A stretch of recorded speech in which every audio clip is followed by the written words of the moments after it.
Rickey Henderson, spectacular player, eclectic personality, has passed away at the age of 65. He played for 9 different teams. Rickey Henderson played 24 years in Major League Baseball. And everybody remembers Rickey Henderson stolen bases, breaking the Lou Brock record and all that.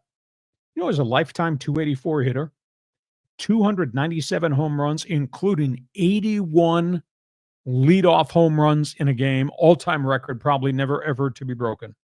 1,406 stolen bases. Do you know the wear and tear factor, stealing bases for that many years? Never seemed to bother him. 3,055 hits, scored almost 2,300 runs. Now, the stories about Rickey are through the roof. Yeah, they are. We could take a whole podcast just to talk. I'll just run some things by you. I dealt with him a little bit while I was covering the Padres. He always referred to himself in the third person. Love that. And I always, you'd ask him about what you did in this game. And the response would be, well, Rickey thought I could steal on this left-handed pitcher, so Rickey stole the base. Always third person. I started calling him Rickey himself. Interesting guy. You've heard the story about his bonus check. Oh, yeah. The $1 million. He got a $1 million free agent signing check. I don't know if it was from the Yankees or the Mets. And the check never got cashed. And he was screwing up the bookkeeping. I might have been the Mets. And they called him and said, was the check misplaced? Did you lose it? Did you ever cash it? He said, no. I framed it. I put it up on my wall. Well, you got to sign the check to put it in your bank account. And there was the story in Toronto. His teammate was John Olerud, first baseman, played collegiately, Washington State, wore a helmet in the field because he had a head injury and brain issue. So he wore that as a protection. So Rickey's his teammate at the end of his career, might have been in Seattle, and Rickey's talking to him, why do you wear that helmet? And John explains, because of the head injury in college and the minor leagues. And Rickey says, oh, yeah, I had another teammate like that. It was the same guy. He had totally forgotten had been a teammate to John Olerud.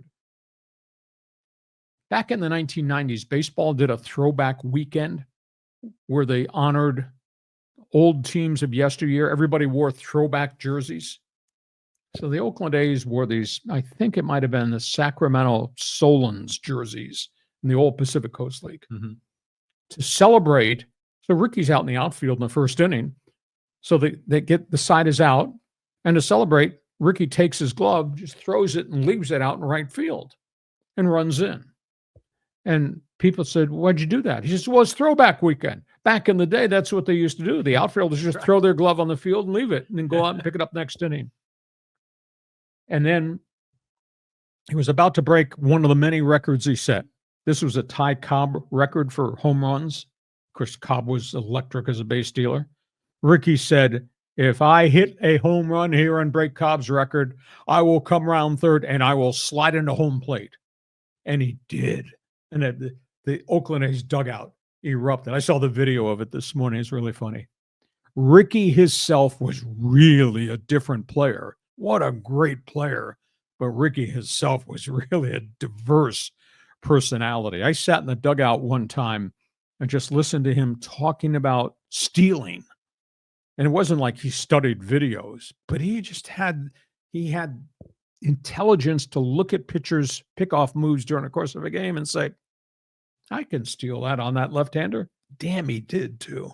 So what an unbelievably unique guy. Rickey Henderson leaves us at age, actually, he's going to be 65 on Christmas Day. He passes away. So, John, you're a Bay Area guy. Were you a pro-Rickey himself or an anti-Rickey himself? Rickey Henderson is one of my favorite players of all time.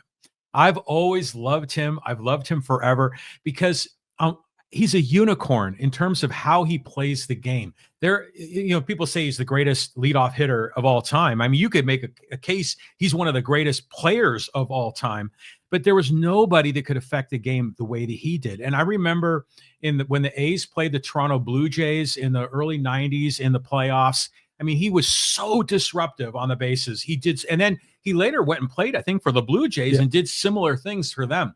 But he set records, like, well, the Ty Cobb one, I think it was runs, not home runs, but he set the record for runs, and he got 3,000 hits, and he had the stolen base record. It's so awesome what he accomplished. And you forget that he played for the Mariners and the Red Sox and even the Dodgers. It's just weird seeing him in those uniforms. But I like him as a person because he came from a difficult circumstances. He that $1 million check that he framed to him was a sign that he made it, that he was legit.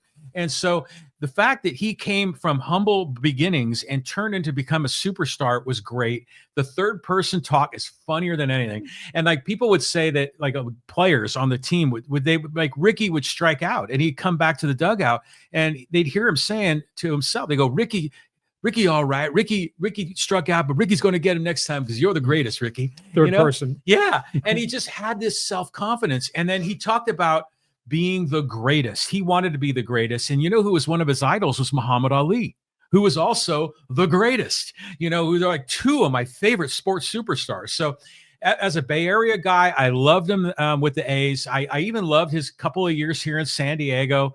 But shocking, he died only at the age of 65. He had pneumonia and didn't recover. That's just tragic. It's so sad. Here's the most interesting thing. Of all the stats that are posted there in the Hall of Fame, in the 284 career batting average, do you know what he hit in October in a World Series? 339. Rickey himself, in the most important time of the year in World Series play, hit 339. What a spectacular player. Just awesome, And I just love like when he would hit a home run and he'd do that run around first base and he'd like kind of be doing this with his jersey and just everything about it. And he was a guy that could be a showboat, but you didn't hate him for it. You loved him for it. At least I did. And I think so many of the players I've heard these interviews on the MLB channel over the weekend. Steve Sachs was talking about his time with Rickey in New York and saying this guy was such a cool guy. He was chill. He was a family man. He was a guy that supported his teammates. And while he did have that bravado and showtime, as a dude, as a regular guy, he was approachable, he was friendly, and he was a great teammate. Yeah. Rickey himself, gone to heaven. Cool guy. Last topic on the table before we get to Fans Forum. John, we're going all over the road.